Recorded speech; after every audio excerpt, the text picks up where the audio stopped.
नमस्कार। दिन भर की बड़ी खबरों में आपका स्वागत है। मैं हूं सृष्टि। बुलेटिन में आज बात होगी पीएम मोदी के डर की, बात करेंगे तेजस्वी के रिकॉर्ड की, जानेंगे कि क्या गलती कर बैठे सिंधिया, साथ ही बात होगी सरकार को मिली राहत की और बुलेटिन के आखिर में बात आज से बदले नियमों की।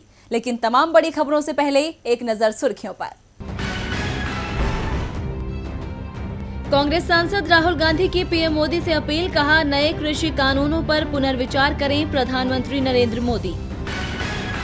कांग्रेस नेता अधीर रंजन चौधरी ने रेल मंत्री को लिखा पत्र, बंगाल में लोकल ट्रेन सेवा जल्द बहाल करने की अपील की। आरआरबी के पूंजी आधार को मजबूत करने के लिए केंद्र सरकार ने उठाया कदम, क्षेत्रीय ग्रामीण बैंकों को दी 670 करोड़ रुपए की पूंजी। कल से शुरू होगी कोयला ब्लॉक की नीलामी प्रक्रिया, कोयला ब्लॉक हासिल करने की दौड़ में वेदांता और अडानी, कल की जाएगी 5 कोयला ब्लॉक की नीलामी। और आईपीएल 2020 में कल होगा दिल्ली कैपिटल्स और रॉयल चैलेंजर्स बेंगलुरु के बीच मुकाबला, प्लेऑफ में जगह बनाने के लिए उतरेंगी दोनों टीमें, हार टूर्नामेंट से कर देगी बाहर। सुर्खियों के बाद अब बात आज की सबसे बड़ी खबर की। बिहार विधानसभा चुनाव में दूसरे चरण के प्रचार के आखिरी दिन हार के डर से बौखलाई बीजेपी ने पीएम मोदी को ही दौड़ लगवा दी। आज पीएम मोदी ने एक साथ 4 रैलियों को संबोधित किया। इस दौरान उन्होंने यूपी से लेकर बिहार तक विपक्ष को अपने निशाने पर ले लिया। पीएम मोदी ने रैली में युवाओं की जोड़ी के खिलाफ जमकर हुंकार भरी। इस खबर पर चर्चा के लिए मौजूद हैं राजीव जी। स्वागत है राजीव जी आपका। लेकिन उससे पहले ये रिपोर्ट देखिए। पीएम मोदी बोलने में बहुत माहिर हैं। वो अच्छे से जानते हैं कब, कहां और कितना बोलना है। आज चुनाव प्रचार के आखिरी दिन उन्होंने एक साथ 4 रैलियां की तो बिहार में, लेकिन निगाहें उत्तर प्रदेश से लेकर दिल्ली तक टिकी थीं। छपरा में रैली को संबोधित करते हुए उन्होंने सीधा अखिलेश, राहुल और तेजस्वी को आड़े हाथों ले लिया। उन्होंने कहा कि आज बिहार के सामने डबल इंजन की सरकार है तो दूसरी तरफ डबल युवराज भी हैं। उनमें से एक तो जंगल राज के युवराज भी हैं। डबल युवराज अपने अपने सिंहासन को बचाने की लड़ाई लड़ रहे हैं। 3-4 साल पहले यूपी के चुनाव में भी डबल युवराज काली जैकेट पहनकर बस के ऊपर चढ़कर लोगों के सामने हाथ हिला रहे थे। यूपी की जनता उन्हें पहचान गई थी और उन्हें घर लौटा दिया था। वहां के एक युवराज अब जंगल राज के युवराज से मिल गए हैं। यूपी में जो डबल युवराज का हुआ वो ही बिहार में होगा। पीएम मोदी ने अपने भाषण में कहीं भी राहुल, अखिलेश और तेजस्वी का नाम नहीं लिया, लेकिन उनका इशारा बिल्कुल साफ था। इसी के साथ वो इशारों में कन्हैया कुमार को भी घेरने से पीछे नहीं हटे। मोतिहारी में गरजते हुए पीएम मोदी ने कहा कि जंगल राज वालों ने अगर कभी आपकी चिंता की होती तो बिहार विकास की दौड़ में इतना पिछड़ता नहीं। अब तो इस चुनाव में जंगल राज वालों के साथ देश के टुकड़े टुकड़े करने की चाहत रखने वालों के समर्थक भी शामिल हो गए हैं। पीएम मोदी के इन भाषणों से साफ है कि वो विकास का राग अलापने से ज्यादा युवाओं की जोड़ी पर बरस रहे थे, जो चुनाव में एनडीए को कड़ी चुनौती दे रही है। अब ये तो 10 नवंबर को ही साफ होगा कि पीएम मोदी जनता को रिझाने में कितना सफल हो पाते हैं। राजीव जी, आज पीएम ने बिहार में फिर एनडीए के लिए वोट मांगा, लेकिन 15 साल से बिहार में नीतीश कुमार की सरकार है। उसने ऐसा क्या किया जिस कारण मतदाता उसे फिर चुने? ऐसा कोई काम नहीं बता रहे, बस विरोधियों की कमियां गिना रहे हैं। जनता आपके काम पर वोट दे या फिर दूसरे की कमियों को देखकर आपको चुने। और जिन लोगों पर पीएम तंज कस रहे हैं उसमें राहुल गांधी तो कभी भी किसी सरकार का हिस्सा रहे नहीं और तेजस्वी यादव भी 1-1.5 साल बिहार सरकार का हिस्सा रहे। ऐसे में पीएम किसकी कमियां गिना रहे हैं? जी सृष्टि, पीएम मोदी और बिहार के सीएम नीतीश कुमार इस बात को भूल रहे हैं कि अगर आप किसी पर एक उंगली उठाएं तो बाकी की 3 उंगलियां आपकी ओर ही उठती हैं।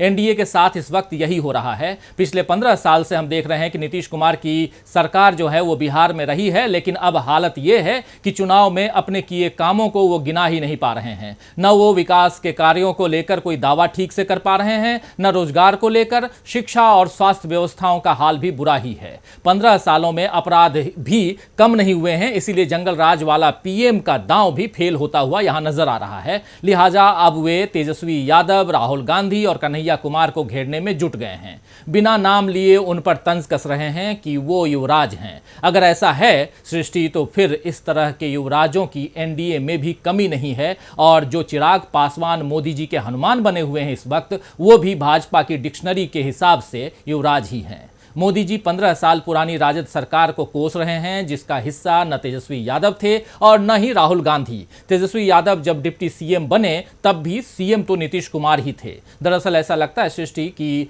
अब मोदी जी खुद उलझन में हैं कि किस तरह का भाषण अपनी रैलियों में दें ताकि जनता को लुभाया जा सके। मां गंगा का बेटा और घर घर मोदी जैसे जुमलों से अब जनता उकता चुकी है। उसे अपनी जिज्ञासाओं का और अपनी चिंताओं का समाधान अब चाहिए, जो इस वक्त न मोदी जी के पास नजर आ रहा है और न ही नीतीश कुमार के पास। इसलिए देखना यही है कि अपनी इस उलझन के बावजूद वो सत्ता हासिल करने के लिए और क्या तरकीबें भिड़ाते हैं। धन्यवाद राजीव जी तमाम जानकारी के लिए। बढ़ते हैं अगली खबर की ओर। बिहार में आज दूसरे दौर का प्रचार अभियान भी खत्म हो गया। इस बार रैलियों में सबसे ज्यादा भीड़ आरजेडी नेता और महागठबंधन से सीएम उम्मीदवार तेजस्वी यादव की सभाओं में देखी जा रही है। तेजस्वी लगातार रैलियां कर रहे हैं, ऐसे में उनके नाम एक वर्ल्ड रिकॉर्ड दर्ज हो गया है। आरजेडी नेता तेजस्वी यादव इस समय जल्दबाजी में हैं। दिन भर एक स्थान से दूसरे स्थान की ओर वो दौड़ रहे हैं। दिन कम है और पार्टी का हर उम्मीदवार उनकी एक रैली अपने क्षेत्र में चाहता है। आरजेडी ही नहीं बल्कि महागठबंधन में शामिल हर दल तेजस्वी से प्रचार कराना चाहता है और तेजस्वी यादव आरजेडी उम्मीदवारों के साथ ही महागठबंधन में शामिल दलों को भी निराश नहीं कर रहे हैं। कभी वो गाड़ी पर बैठकर रैली स्थल की तरफ जाते दिखते हैं तो कभी हेलीकॉप्टर पर सवार होकर सुबह से लेकर देर रात तक वो पार्टी के लिए चुनाव प्रचार में जुटे हुए हैं। हर दिन उनकी 1 दर्जन से ज्यादा रैलियां हो रही हैं। वैसे रैलियां करने में तेजस्वी के पिता लालू यादव भी किसी से कम नहीं थे, या यूं कहें कि उन जैसा नेता दूसरा नहीं था। लालू यादव के नाम अभी तक एक दिन में सबसे ज्यादा 16 रैलियों को रैली स्थल पर पहुंचकर संबोधित करने का रिकॉर्ड रहा है, लेकिन तेजस्वी यादव ने अब इस रिकॉर्ड को भी तोड़ दिया। उन्होंने एक दिन में 19 रैलियों को संबोधित किया, जिनमें 2 सभा बांकीपुर और कुम्हरार में सड़क मार्ग से चुनाव प्रचार में पहुंचे तो 17 चुनावी सभाओं को हेलीकॉप्टर के माध्यम से तेजस्वी ने पूरा किया। इस दौरान तेजस्वी का हर अंदाज अलग नजर आ रहा है, चाहे बात हेलीकॉप्टर पर चढ़ने उतरने से लेकर दौड़ने और दिन भर की चुनावी सभाएं पूरी करने की हो या फिर पार्टी के स्टार प्रचारक बन विरोधियों से जवाब तलब की हो। अब 10 नवंबर को ये साफ हो जाएगा कि तेजस्वी की मेहनत कितनी सफल रही, क्योंकि इसी दिन बिहार विधानसभा चुनावों के रिजल्ट सामने आएंगे। तेजस्वी यादव के नाम वर्ल्ड रिकॉर्ड दर्ज हो गया। वो सधे अंदाज में अपने गठबंधन का प्रचार कर रहे हैं। उनके मुंह से अपने विरोधियों के लिए भी ऐसे शब्द नहीं निकले जो बाद में उनकी मुश्किलें बढ़ाएं। लेकिन 6 महीने पहले ही कांग्रेस से बीजेपी में आए ज्योतिरादित्य सिंधिया मध्य प्रदेश में बीजेपी के प्रचार के दौरान अपना आपा खोते हुए दिखाई दिए। इस दौरान उन्होंने एक बार फिर कांग्रेस को ही जिताने की अपील कर डाली। देखिए ये रिपोर्ट। मध्य प्रदेश में 28 विधानसभा सीटों पर 3 नवंबर को उपचुनाव होने हैं, जिसके लिए नेताओं ने अपनी पार्टी के समर्थन के लिए वोट अपील करने में लगे हैं। ऐसे में कांग्रेस छोड़ बीजेपी में शामिल हुए ज्योतिरादित्य सिंधिया ने भी वोट की मांग की, मगर सिंधिया शायद ये ही भूल गए थे कि अब वो कांग्रेस में नहीं है बल्कि बीजेपी में शामिल हो चुके हैं। इसी के चलते सिंधिया वोट की अपील में भूल कर बैठे। हाथ उठाकर हमें विश्वास दिलाओ शिवराज सिंह जी और हमें, मेरी डबरा की जनता, मेरी जानदार और शानदार जनता, मुट्ठी बांधकर विश्वास दिलाओ कि 3 तारीख को हाथ के पंजे वाला बटन दबेगा और 3 तारीख को हाथ के पंजे वाला बटन दबेगा और कांग्रेस कमल के फूल वाला बटन दबेगा और हाथ के पंजे वाले बटन को बोरी बिस्तर बांध के हम यहाँ से रवाना करेंगे मेरे भाई। और इतना ही नहीं, एक और जनसभा में सिंधिया ने खुद के बारे में क्या कह दिया, ये भी सुनिए। मेरी जनता है जिसकी सेवा मैं करता हूं। हाँ कमलनाथ जी, मैं कुत्ता हूं, क्योंकि कुत्ता अपने मालिक और अपने दाता का रक्षा करता है। हाँ कमलनाथ जी, मैं कुत्ता हूं, क्योंकि अगर कोई भी व्यक्ति मेरे मालिक को उंगली दिखाए और मालिक के साथ भ्रष्टाचार और विनाशकारी नीति दिखाए तो कुत्ता काटेगा उस व्यक्ति को। अपने भाषण में सिंधिया ये भी भूल गए कि अब ना तो वो कांग्रेस में है, ना ही इमरती देवी के साथ है, या फिर यूं कहें कि चूंकि चुनाव में सिंधिया की साख भी दांव पर है, क्योंकि उन्हीं के साथ कांग्रेस छोड़ बीजेपी में शामिल उनके समर्थक चुनाव लड़ रहे हैं। इस बयान में सिंधिया पर दबाव का साफ अंदाजा लगाया जा सकता है और इसी दबाव के चलते उनकी जुबान फिसल गई। अब सिंधिया की इस फिसली जुबान का जनता पर क्या असर होता है, ये देखना दिलचस्प होगा। राजनीति में कब क्या हो जाए कहा नहीं जा सकता। अब जैसे सिंधिया कांग्रेस के लिए वोट की अपील कर बैठे, अब पार्टी सफाई दे रही है, लेकिन बीजेपी की मुश्किल तो बढ़ ही गई है। तो वहीं उत्तर प्रदेश में सपा ने बसपा की राह मुश्किल कर दी है। उत्तर प्रदेश में 10 राज्यसभा सीटों पर चुनाव है और इसमें बसपा और बीजेपी की दोस्ती उजागर हो गई, जिससे बौखलाई बसपा ने खुद के लिए मुश्किल राह अपना ली है, जिसका बाद मायावती के लिए सिमटते आधार को संभालने की चुनौती है। उत्तर प्रदेश में राज्यसभा की 10 सीटों पर चुनाव होना है और 2018 के चुनाव में दोस्त रहे सपा बसपा अब अलग हो चुके हैं। पिछले चुनाव में जहां बीजेपी ने सपा और बसपा का खेल बिगाड़ा था, तो इस बार सपा ने बीएसपी खेमे में सेंधमारी कर 7 विधायक अपने पाले में ले लिए और बसपा बीजेपी की दोस्ती का पर्दाफाश कर दिया। सपा की रणनीति के बाद बसपा सुप्रीमो मायावती ने कहा कि सपा को हराने के लिए अगर बीजेपी को वोट करना पड़े तो वो भी किया जाएगा। अब उत्तर प्रदेश में चुनाव को लेकर चले शहमात के खेल में समाजवादी पार्टी ने बहुजन समाज पार्टी के बागियों को शह क्या दी। बिफरी मायावती ने खुद के लिए मुश्किलें भरी राह अपना ली। चुनाव में सपा को सबक सिखाने की सौगंध के साथ बसपा ने बीजेपी की तरफ जो नरम रुख दिखाया है, उसके हानिकारक परिणाम आके जा रहे हैं। ऐसा इसलिए क्योंकि अब तक मायावती के साथ खड़ा मुस्लिम मतों का एक वर्ग उनसे छिटक सकता है।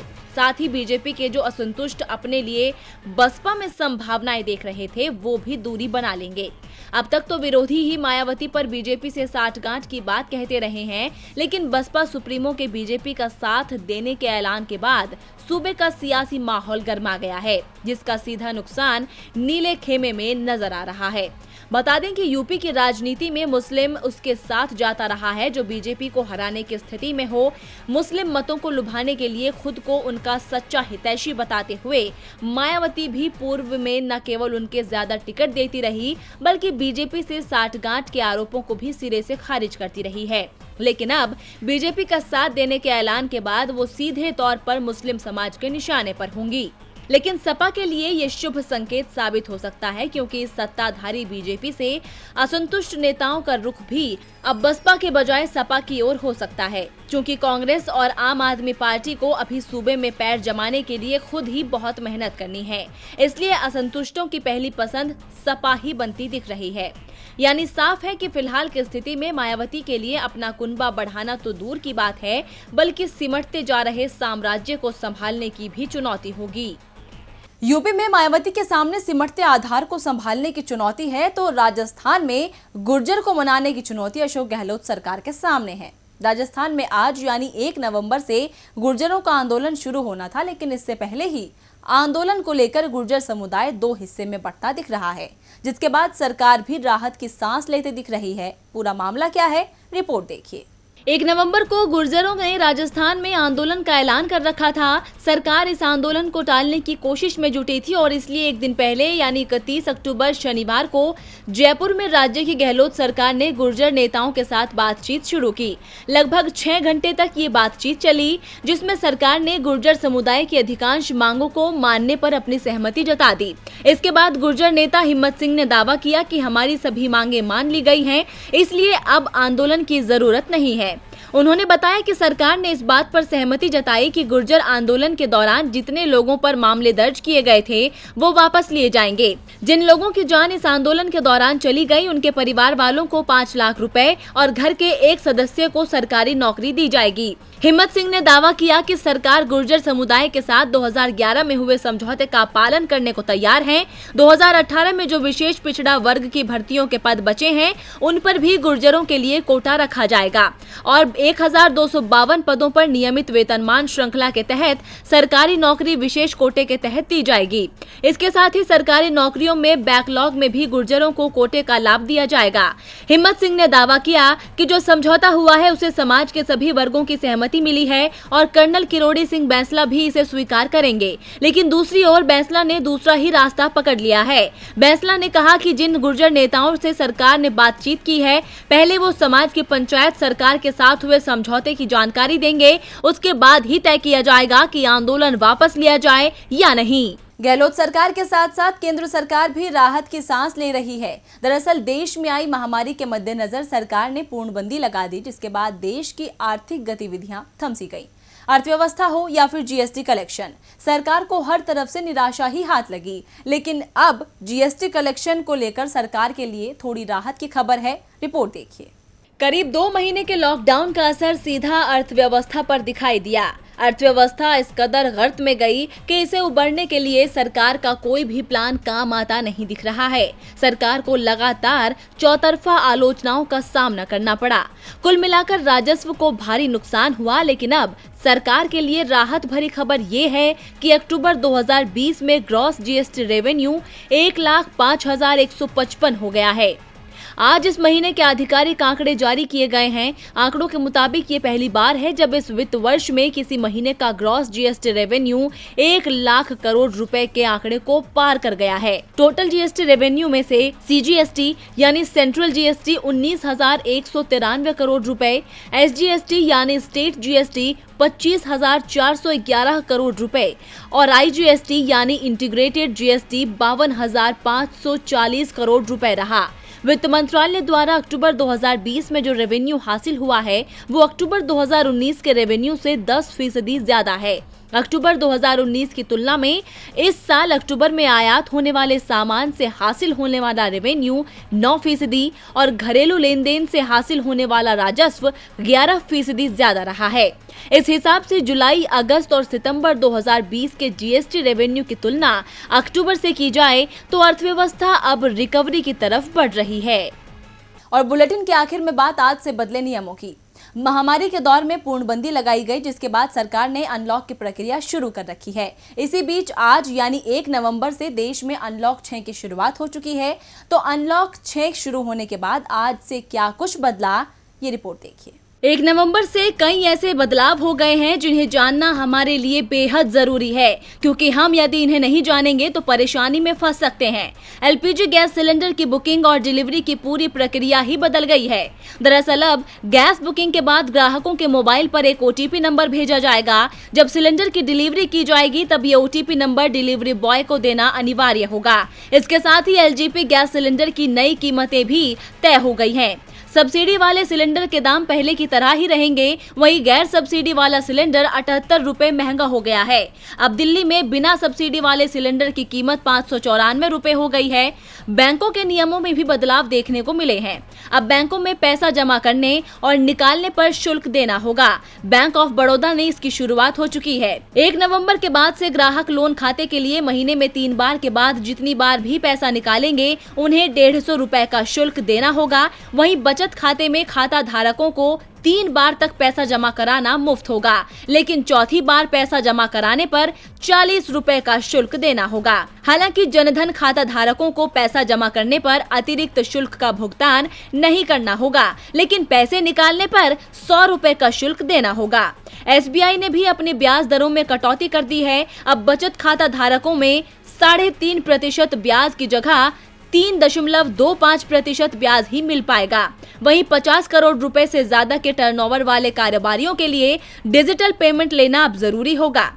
भारतीय रेलवे ने देश भर की ट्रेनों के टाइम टेबल में भी बदलाव किया है। इसके तहत 13,000 पैसेंजर ट्रेनों और 7,000 मालगाड़ियों का समय बदल दिया गया है। 1 नवंबर से देश में चलने वाली 30 राजधानी ट्रेनों के समय में भी बदलाव हो गया है। इसके साथ ही पूर्णबंदी से कई स्थानों पर राज्य और केंद्र सरकार की ओर से कुछ राहत दी गई है। दिल्ली में बसें पूरी क्षमता के साथ चलने लगी हैं। वहीं पश्चिम रेलवे मुंबई में 610 और लोकल ट्रेन सेवाएं शुरू कर दी है, जिसमें से 314 सेंट्रल और 296 वेस्टर्न रूट की हैं। तो फिलहाल दिन भर की बड़ी खबरों में इतना ही। देखते रहिए डीपी लाइव। नमस्कार।